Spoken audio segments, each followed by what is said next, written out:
내란 방조 혐의 등을 받는 한덕수 전 국무총리에 대한 1심 재판 결심 공판이 서울중앙지법에서 열렸습니다.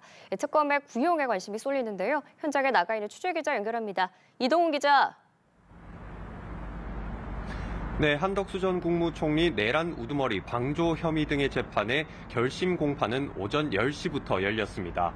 한 전 총리는 심경 등을 묻는 취재진에게 아무 말도 하지 않고 법정으로 곧장 향했습니다. 직접 보시겠습니다. 1심 선고 가장 빨리 나올 듯한데 입장 있으십니까? 오전에는 서증조사와 특검의 최종 의견 진술이 시작됐고 조금 뒤 오후 2시에 재판이 재개되면 구형이 이어질 걸로 보입니다. 이후엔 한 전 총리 측의 최종 변론이 진행될 텐데 마지막엔 한 전 총리도 최후 진술을 할 것으로 보입니다. 특검의 구형량에 관심이 쏠리는데요.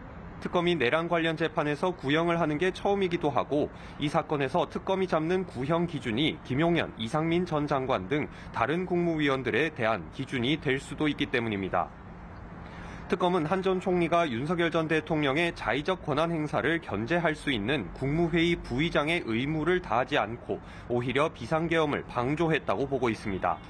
한 전 총리 측은 당시 국무회의 상황은 기억이 나지 않지만 선포 전까지 계엄을 전혀 예상하지 못했고 윤 전 대통령을 만류했다는 주장을 이어갔습니다.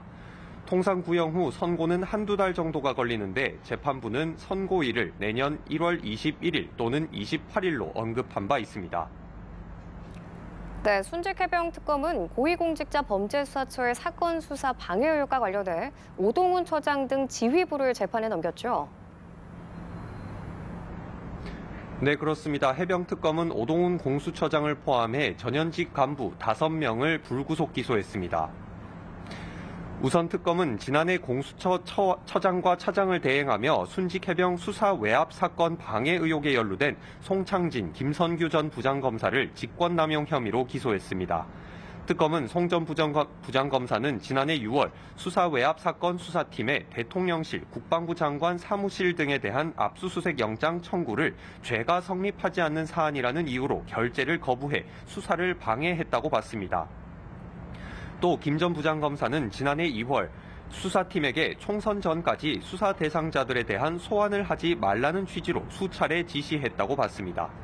특검은 오 처장의 경우 송 전 부장검사가 국회에서 위증한 사건을 접수하고도 제때 수사하지 않고 은폐까지 한 것으로 보고 직무유기 혐의를 적용했습니다.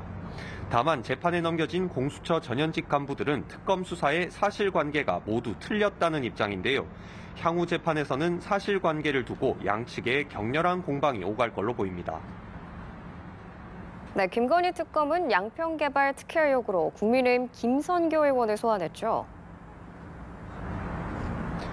네, 그렇습니다. 김선교 의원은 양평 공흥지구 특혜 의혹과 관련한 피의자 조사를 받기 위해 김건희 특검에 출석했습니다. 김 의원은 다시금 의혹을 부인했는데요. 출석 모습 보시겠습니다. 공흥지구의 개발 부담금은 군수 지시로 할 수 없는 사항이에요. 절차가 있기 때문에 강압적인 수사 이런 것을 하지 말아라. 그런 거에 진실을 밝히기 위해서 오늘 이 자리에 온 겁니다.